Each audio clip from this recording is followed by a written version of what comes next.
And welcome to the Insider's View. And we have two great people with us this evening for Insider's View. Mark Montgomery, and you'll see what I'm saying, who is a social entrepreneur and general rabble-rouser. So that's on your bio, so we can say that. Serious, okay. And then, of course, you see Dr. Jeff Cornwall around campus all along, teaching social entrepreneurship and entrepreneurship as well. Mark, you've had such an interesting career because in 1994 and 1986, I mean, you jokingly say before Al Gore invented the internet, you were still fooling around with it and found a way to really hook into the music. You'd had the music in your background with Echo Music, and created an internet company that was just a real social, I keep wanting to say social entrepreneurship. Well, it is social if you're doing it on the internet like that, but created quite a company. And of course, Jeff Cornwall, we all know here, who was the first person to hold the Jack Massey Chair of Entrepreneurship here at Belmont University. And you see his articles in the Tennessean regularly, and he writes about entrepreneurship, and he started his own company. He's written 6 books about entrepreneurship and startup business. So we're glad. This is a lot going on we have here. So thank you both for being with us. And thank you. Mark, I'll just start with you. What did you see that made you want to reach out and start the company that you started? Well, I mean, I think it happened over a period of time, but there was I'd call it a defining moment in 1996 at about midnight. I was involved in a project with a group of people, including an artist or a group in this case, and we were contemplating how to take the band out of the routine they were in, which was not really working for them, and how to take them to a new sort of place. And I think what we ended up conceiving was let's take you out of this system that you're in right now, and let's move directly to a relationship with your consumer without any intermediaries. And that was 95 that we concocted the idea, and on April 20th at 12:01 a.m. we launched an e-com platform selling music directly to their constituents. And if you remember the UPS commercial where all the people are gathered around the monitor and they've launched their startup and they're waiting for the orders to come in, and the orders start clicking, and right. It's pretty exciting, and then it gets pretty overwhelming. I had that moment. We sat there and watched these orders come in for this product, and I went, I don't know what this is, but this is what I'm going to go do for the next 10 years, and that's what I went and did. Well, I mean, you had to be one of those moments. Where do I go from here? What do I do next? Oh, no, I knew exactly what to do. Did you? Yeah, I mean, it was obvious that this was a shift in the distribution of music. The first shift. The second shift really happened in late 99, early 2000. You know, the Napster event, which was really the beginning of the end of the stranglehold on distribution that traditional record companies enjoyed. That was pretty much all she wrote. I mean, that's where you can take that single event and track everything that's happened from that event. Yeah, and your experience as well, not only, but you grew up around, your dad was an entrepreneur, so you kind of had that. He actually still is. Is that, and so you had been a part of that your whole life. Right. Does an entrepreneur need someone as a co-partner or a co-founder in putting something like this? No, not always, and sometimes that can be a lot more complicated than it needs to be. I think I more often see people take on partners that don't need them, and that can be a real messy affair. I always encourage people to only bring on partners if you absolutely have to. It's much more complicated than marriage, and quite frankly, a lot less fun. Why would that be, Jeff? Just out of curiosity. I'll let you do the follow-up, Mark. You go right there, okay? These two guys know each other very well. Obviously, they grew up and went to the same college. Not at the same We're the time. same age, actually. Yeah. Are you really? I've just aged a little better. Yeah. Jeff ran a healthcare company. I did. It took a lot. I It took aged a lot in dog more years as a result of that. So. Yeah. In your case, you did have you started a health care company. I did. That employed like 300 people. Right. So tell me how that began. Well, it's really a lot of the same kind of circumstances that Mark was describing. We came into healthcare in the early days of managed care when there was mass disruption going on in the marketplace. The traditional way healthcare had been paid with insurance was changing and changing forever. And there were two kinds of people in the marketplace. There were those that tried to fight it through litigation. Sound familiar? Sounds very familiar. And those who were saying, this is really cool. This is a marketplace that I can now compete in, and I can go and compete against HCA and some of these big corporations and find my own way and create a whole new definition of how healthcare gets delivered. So it's a very common pattern we see over and over and over again. I'm encouraging entrepreneurs right now to not lose heart. It may be a rather gloomy economic time, but there's a lot of disruption going on. There's a lot of chaos in the market. And if you work hard and find the right opportunities out there, there are plenty of new opportunities to start ventures right now. I think in one of your articles, I believe you said this is a good time for an entrepreneur to jump out and take that chance. We're just a titch bit crazy. And because of that, when things get kind of chaotic, all that does is get us excited and ready to go out and see how we can take advantage of that chaos. Yeah.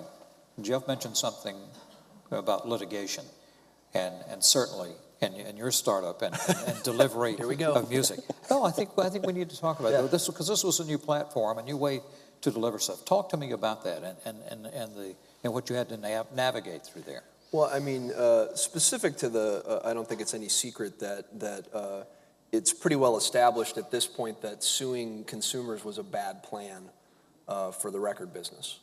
And I think, 10 years later? We're 10 years later, and I think that it's now really kind of dawned on them, even though we're still doing that as an industry. Mm-hmm. I don't believe that, I have friends who are creators. I don't believe that people should not compensate creators for their work. However, I think we had an opportunity at that point to do it differently than we did it, and we basically bulldozed our way into that space and said, this isn't how we do it, and no one's gonna change the way we've always done business. Well, guess what? The market changed it while we were attempting to prevent that from happening. Yeah. Right. And so I think that to Jeff's point, in that lies a lot of opportunity. And what happens typically is the old guard, the existing infrastructure, time and time again tries to curry favor with governmental agencies and politicians to protect the status quo, and we're seeing that going on today. And to me it's really unfortunate because it prevents the kind of activity that Mark and I have and thousands of others of people over the last few years have been engaged in, trying to help move the economy ahead and fix what's wrong. I just don't believe that some of the old guard and the politicians trying to carve out legislation to protect an industry does anything to help the consumer and to help the customers out there. If you go back to the beginning of this country, that's what this country was built on. Yeah. It's exactly what you're talking about. That's right. Not any interference. That's right. They say that the founding period of rapid growth can be the most dangerous for an entrepreneur. Let's talk about that and explore that. Why is that so, Jeff? Well, it's kind of like I describe it as like the teenage years. You've had this business that's like a little baby, and you cuddle it and take care of it, and it doesn't do much, and you have control over it. And then all of a sudden, it sprouts up, and it starts doing whatever it wants to do. And this growth period is kind of like a teenager who's just got his driver's license, discovered the taste of alcohol, and now is infatuated by women. And you feel like, I'm completely I can't control this thing anymore. Uh-huh. And so you've got this business that's taken on a lot. None of you understand that. None of you. We know. It's Belmont students wouldn't know perfect. that. Exactly. Yes. But so it takes on this incredible frenzy, and it needs money, just like your teenager. It needs resources. It needs, and it isn't producing enough often in those early stages to catch up with that. So you're always trying to keep up with the growth in that kind of a business. And if you can make it through that, you can usually get to that next point when you start to kind of digest that growth and catch up and kind of stabilize things. But most business failure happens during growth. Most business failure is caused by too much success. It's getting those clicks on that computer, and all of a sudden you can't fill those orders. That's right. And you anger those customers, and you can't get your bills paid, and you're going, this is all working so well, so why is it failing? And what's interesting about that, the dynamic that creates, I was just, one of the things I'm doing right now is sort of helping businesses that are in different places in their growth. And I've kind of lived bootstrap, bank financing, venture, exit, SVP of a multinational corporation, which I really didn't like. And then, back to whatever it is I'm doing now. And in talking with, you sit with a team of people, and the sales guy's like, all we need to do is jam. If we could get 50 orders a day, it'd all be great. And the operations guy is saying, we can't deliver 50 orders a day, right? And so there's a tension in that area of growth that's very difficult, because you want to be able to deliver the product. It's great if you can ship 50 units, but if you have 50 pissed off customers, you're not going to have a business and then in 6 months. Add to that the fact that neither Mark nor I had experience as a CEO of a high-growth company. I had started a lot of small businesses. I had managed small numbers of employees that we had employed in businesses that I helped start, or I started myself, and then now all of a sudden, I've got an entity with 300 mouths to feed, and I had to create structure and systems, and that was a brand new experience. And for most entrepreneurs, it is a brand new experience. Yeah. And so you're learning that job as it evolves, and often a couple steps behind on that learning. How did you handle those challenges in your business? I drank heavily. Yeah. No, that explains a lot. Yeah. I mean, I think how I handled it is that I was, for me, and I don't know, I'm sure it was the same for you. This was no, I didn't drink. Well, that's not what I meant. Yeah. No, I didn't. Well, anyway, yeah. The point is, well, that was good. I didn't. It was my baby, so to me it was. For me it was just whatever it took, right. Because it was. Right. It was for me it was a passion. It was a family. It was a lot of things, but none of it was really work. I mean, there were moments where it was, frankly, it's kind of like the teenager you want to throw out of the house, but it really, for me, it was my passion. So it was really never all that bad, and the ride was absolutely incredible. And that's an important thing for people to think about before they start a business. Too often I see people coming in and trying to find the next really cool thing that's going to end up on some QVC channel, and so they can make $1 million with this product. And they're trying to be the next Bill Gates or hit the next home run, and they come up with these weird business ideas that have nothing about their life experience, nothing about what they're interested in, nothing about their passion, nothing, except it looks like a great deal and a great transaction. Well, there's too much of that time that goes into it when you have to be that passionate person taking care of this thing that you don't care what happens, you just want it to succeed. Yeah. There's too much of that it's going on for you to simply look at this as a transaction, yeah. As an investment. It becomes extremely personal, and so it's essential when you look at something is build off of what you know, build off of what you're passionate about, and that's where you should seek out certainly your first venture. Money is important, but it's not everything. You've got to have the passion and right. desire. Right. Well, money's an outcome. There is no money. That's right. At the beginning. Okay. I mean, you get used to paying people more than you're making. Right. And which is often nothing. Yeah, exactly. Right. So, well, we talk about when those 50 orders start clicking in. You said you were prepared, but did you really have any idea? I mean, did you have the support and everything in place to handle all that? Well, I think in terms of the question you asked me earlier, what I said was that I knew where to go. Didn't mean I was prepared. I got you. I knew what it meant. On some level, I went, right. Well, this is a disintermediating technology. Wow. Look it up on Wikipedia. Thank you. And who's the egghead now? Apparently me. But I think that you know, to me, when you look at something and you see that's where I want to go, you recognize that you're probably not going to get there on a straight line. It never happens like you think it's going to happen. It's going to go like this, and it's going to go like this. But it was, to me, pretty obvious where to go. Yeah. You know, and at the time that occurred for me and for us as a company, we were in a totally different business. Right. I mean, we basically had to kill the business we were in to get into the business that we wanted to get into, and it took 5 years to do that. Yeah, people will sometimes say a business plan is a wonderful act of fiction, and there's some truth in that. As it's a forecast, right? Yeah, it's sort of, but you still need to do that because it's what gets you started. It's what gives you that initial direction. But it's sort of like, you know, any relationship you have with people or any experience, it never works out the way you think it does. And so you have to be ready to adjust. And so the business model is a dynamic thing. It's you know, you don't go back and read your business plan 5 years later and go, see, got it, nailed it, perfect. Yeah. You go back and look and you say, wow, that was good for about the first month. And then the customers started to tell me where they really wanted me to go. And you start to dance with that market. And then you start to get ahead of that market and you do things like Mark did. And you actually then start to lead the market and disrupt the market yourself and create some of those new things that customers don't even know that they want yet. And then inevitably what happens is that market emerges, you become commoditized. And right. so there's an exit point. As your product becomes a commodity, commodities always run to the lowest price point.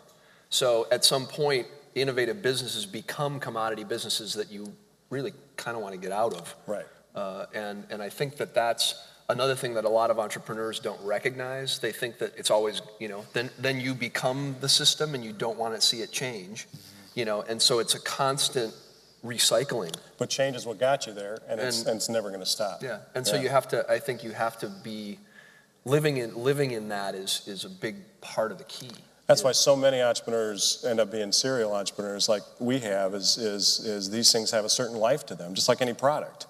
And for many of us, the key is learning how and when to get out, and get out while the getting is still good. Yeah. We sold our business almost at the peak, and I'd like to say we were really smart, but it was just life kind of led us to that point.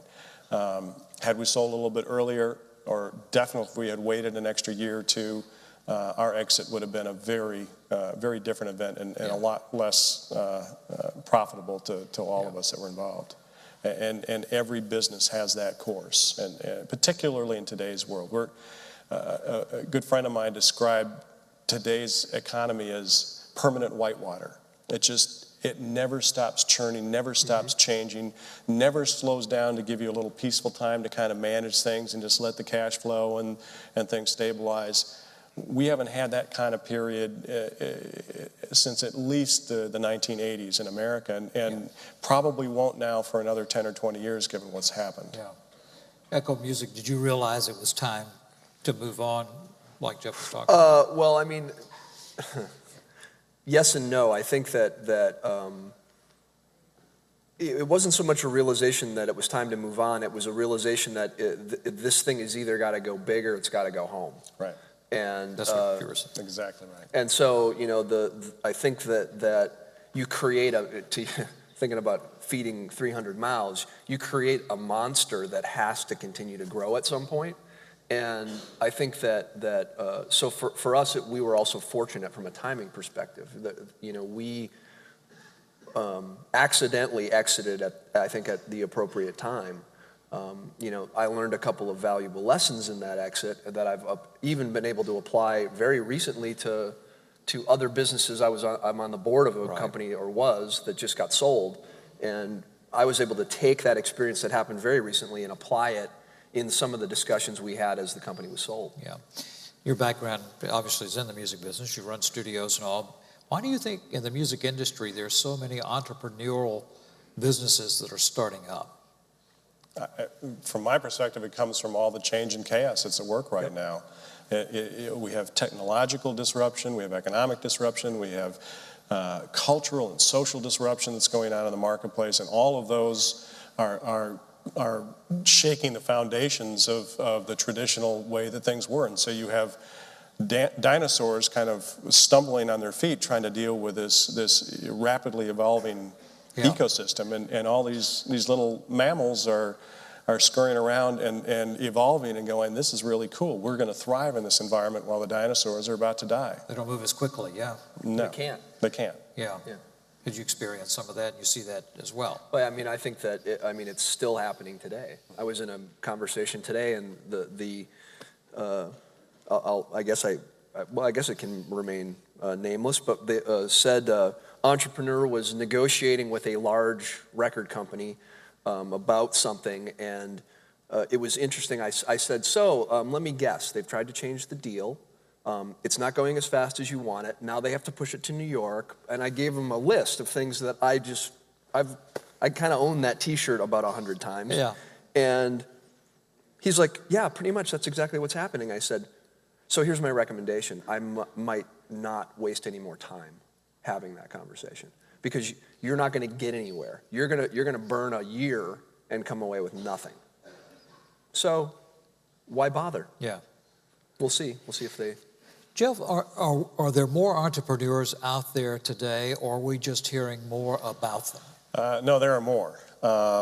We've seen the startup rate rise from maybe 100 to 200,000 maybe 20 years ago to up until the meltdown a couple of years ago. We had peaked at about 600,000 new businesses a year.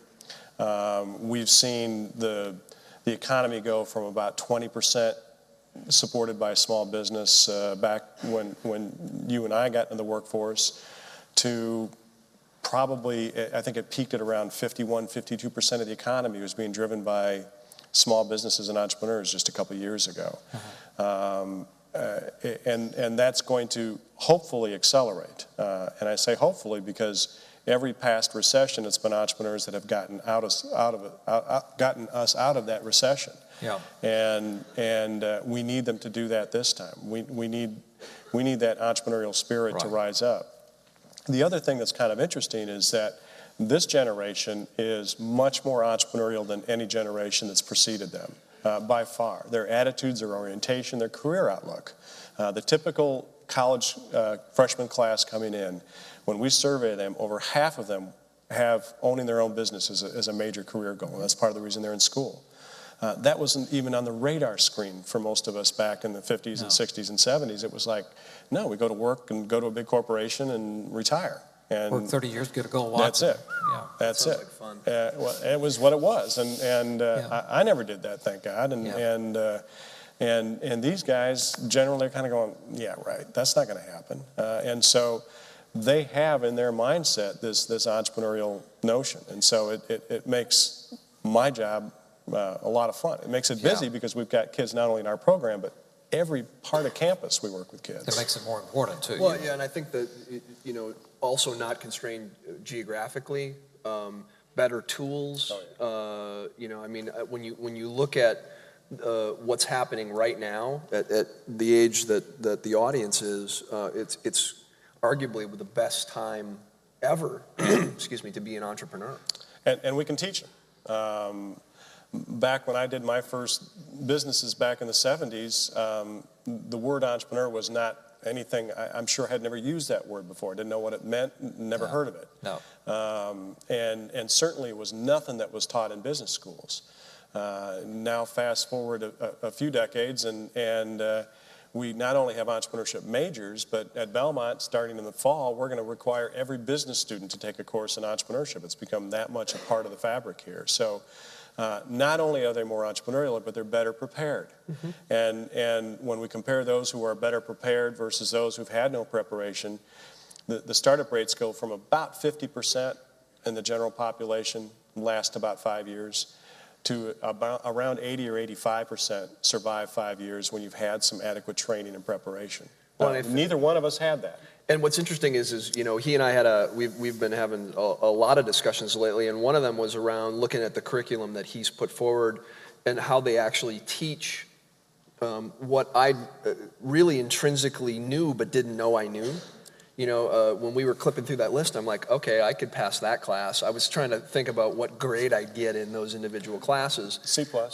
Most of them, Yeah, C+. which is a real improvement from my my college years. Right. But I think that there is a method to this madness, and then it really comes down to finding people who you have to really be unafraid to fail. Right. That the thing that I think separates the true entrepreneurs from the ones who wear the title but really never necessarily get all the way to the finish line are the people who are unafraid to take the risk and to fail.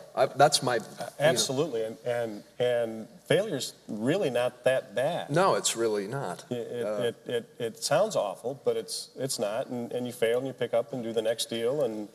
And I think one of the things that my generation has done that's been a disservice to the generation out there is we've created this culture where we protect them from failure. Yep. And I think the one thing that we have to really work at with students, even though they may want to be entrepreneurial, they don't understand failure. They've not tasted failure. And really failure is not as bad as we think it is. And it's something we all need to kind of learn about, because for most of us, we're going to have at least one or two failures in our life. Well, it's like Michael Jordan talked all the time about, no one talks about the 26 game-winning shots I missed, and because I fail, I succeed. That's really it in a nutshell. And then the other part of it comes down to execution, Right. Right. I mean, lots of people yap, very few people do. Well, the great titans of the 18th and 19th century failed many times. That's right. Edison being the prime, I guess, the poster child for that. That's right. That's right. And we've created this culture now where we just have tried to insulate. We've put bubble wrap around young people today, and afraid to have them. Yeah, see it? There's a lot of bubble wrap out there. There is, and they're afraid, and so they've been insulated. They don't understand that you will fail, and it's really not as bad as you might think it is. Well, let's talk about some of the things you would do. We've kind of danced around some of this and hit on some of it, but for somebody who wants to be an entrepreneur that's a student right now, what things would you tell them beyond what we've already discussed here? Why don't you start? Just try something. I mean, quite simply, just get after it. That's a big part of it. You see an opportunity, get after it. You've got, how many people in the audience have an iPhone? Yeah? Okay, well, I don't know what that's a mixed review. I'll point being, there's a great way to start a business. You got an idea, there's a need that you have, go fill it. Yeah, and it's exactly what I would have said as well. And we give students the opportunity to do that here. Our whole program is based on experience in the classroom, but also outside. We've got all sorts of ways that students can start and try businesses while they're here, and with a safety net, with some help, to get that experience and to build that runway. And so a lot of these kids will start that business, and by the time they graduate, they'll have a successful venture already going. The last time I sat on this show with you, the people working those cameras were two young guys who were minors in entrepreneurship, doing video production major. They now have a thriving business here in Nashville just a few years later. They're starting their next venture that's going to be wildly successful. And a lot of that happened because they worked on that business, they started it, they grew it while they were here, so they could actually be integrating that learning and that experience while they're in the environment where it could fit together. They could see, okay, this is why I need to know this, and this is what this concept means, and here's how I see it in my business. Yeah. Just like Mark saw those things on the whiteboard, he went, oh yeah, I know all that stuff. We try to make that as real time as possible. I think the other thing that's really important is finding a mentor or more than one mentor. The idea that you look around and say, that's somebody who has what I want, and recognizing that approaching that person and saying, would you help me, actually will benefit them more probably than you'll get from them. And generally people that have been successful want to help. Right. I would consider myself to be reasonably successful, and part of the first thing I did when I left is went out and said, all right, as I kind of continue my journey, I got to go find some new mentors, and I went out and found the absolute folks at at sort of the peak of where they are, the peak of their career, and said, "Would you mentor me?" And every one of them has said yes to me. One guy sold his company for $350 million. He doesn't have any reason to even give me the time of day, and I go to his house once a quarter and we talk, and it's enormously helpful. And you've reached that position in your life, and you probably have people coming to you. I mentor several. Probably too many is the argument. But like Jeff, I know Jeff is I think your second office is Fido, having coffee with people who want help. Yep. The third one is Bongo. Yeah. Yeah. So we always talk about capital and having to raise a lot of capital to get these. But I think, are we in an age now where that's not as important as it once was? Yeah, in some ways that's true.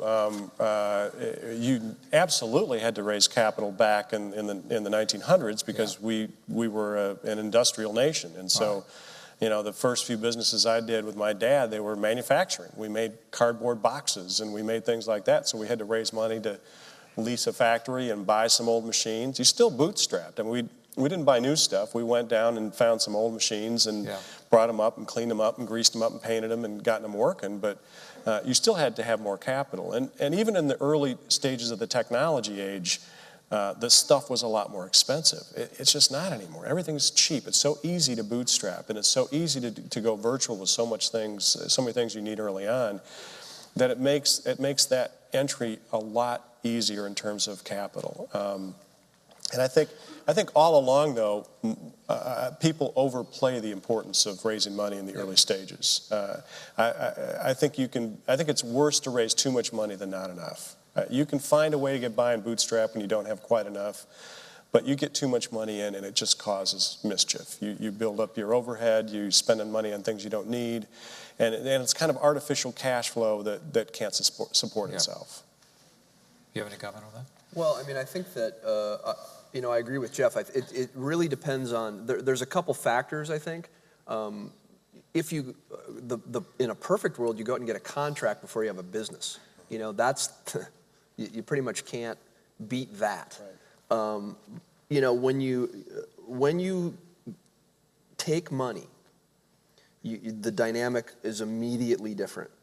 When you're I sit on a board right now of a company where, every month the venture guy is, when am I going to get, where's the revenue? When am I going to get my money back? That's right. Very not dissimilar, to me, artists and songwriters are entrepreneurs in a way. Yeah. And it's a very similar process now. We have very little patience.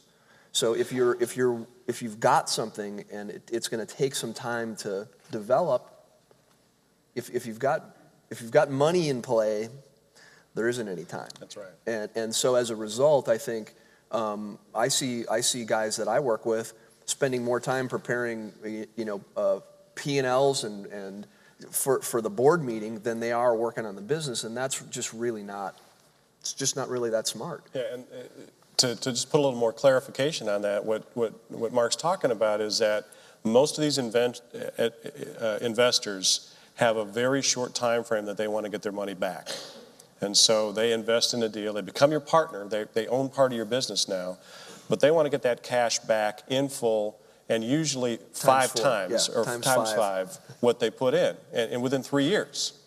Well, to do that, you have to grow very fast and be ready to sell your business at that point in time, because that's about the only way to exit today. Right. So that's the pressure you get under. You start taking investor money, and it's not your business anymore.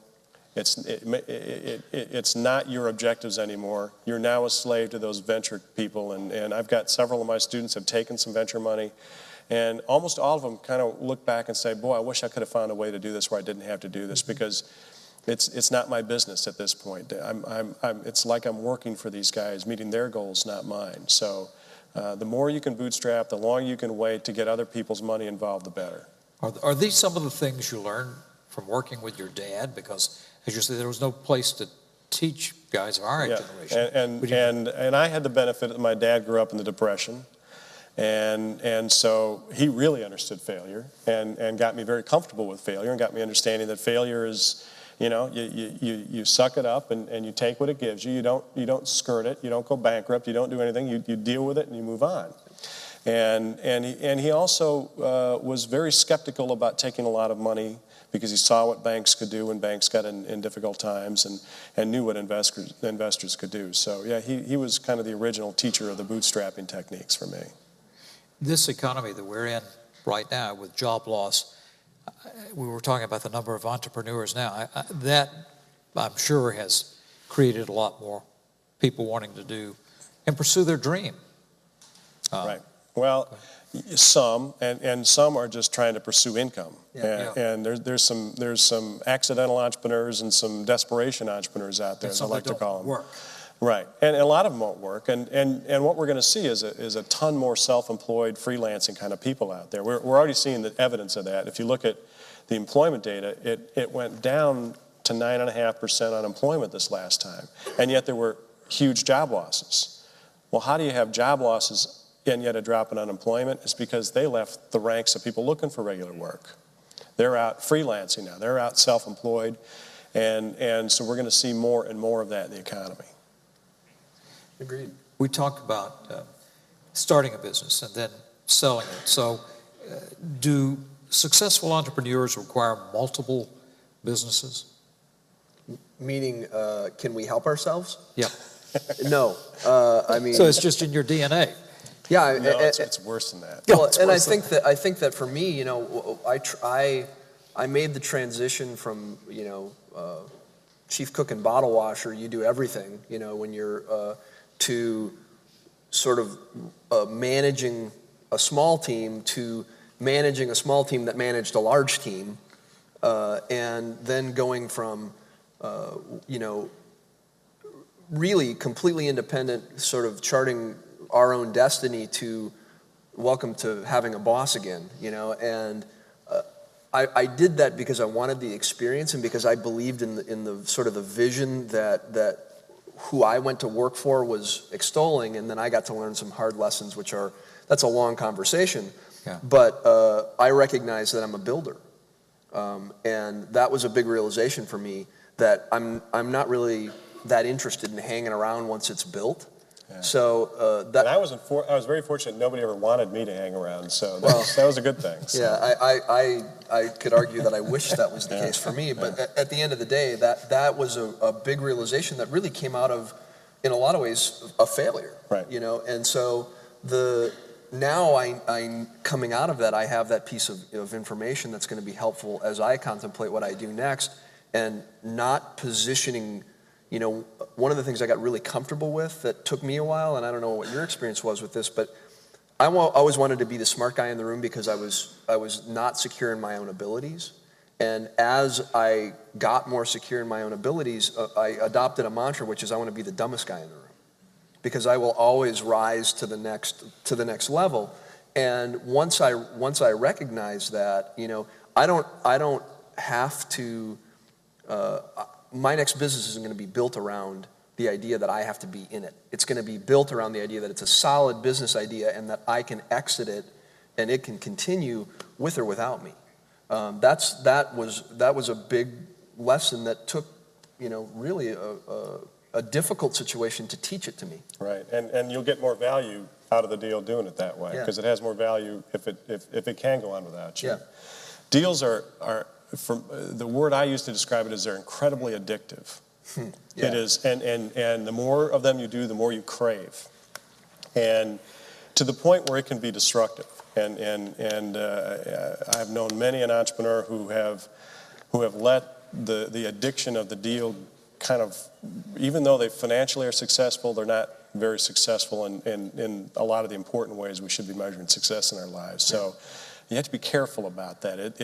It's dangerous stuff that can really take over your life. And while it might sound crazy when you're doing your first one, it's amazing how it can kind of consume you. It got to the point with me where I had some pretty serious health problems. Really? And yet I exited.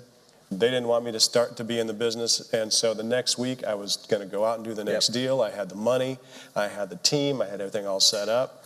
And my wife, bless her heart, she's a very wise woman, she looked at me and she said, "You're in timeout." And I'm going, "What are you talking about? You know, I'm an entrepreneur, I do deals." And she said, "No."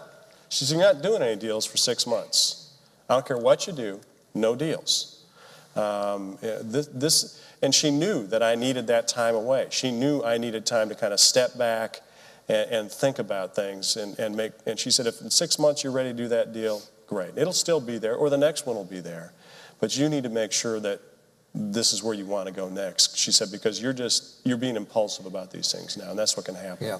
Well, and I think that part of that is I think there's something in the DNA that entrepreneurs feel like they have something to prove, and you don't. It's interesting because there's a lot of conversations that never get had that probably ought to get had, like that this is actually, this can be dangerous. This can cost you your family, can cost you your health.